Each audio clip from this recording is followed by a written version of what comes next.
kad me jednog dana ogole i kad od mene ništa ne ostane.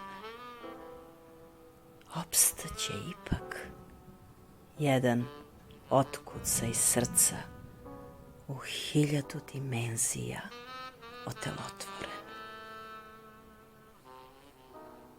Ostaće onaj univerzalni vapaj, ona nit neiscrpne topline, momenat blaženstva koji vekove satire.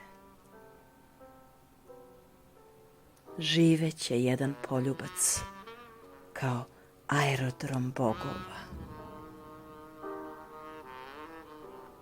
Ostaće duša koja večno sanja i kada je naizgled ne mogu probuditi.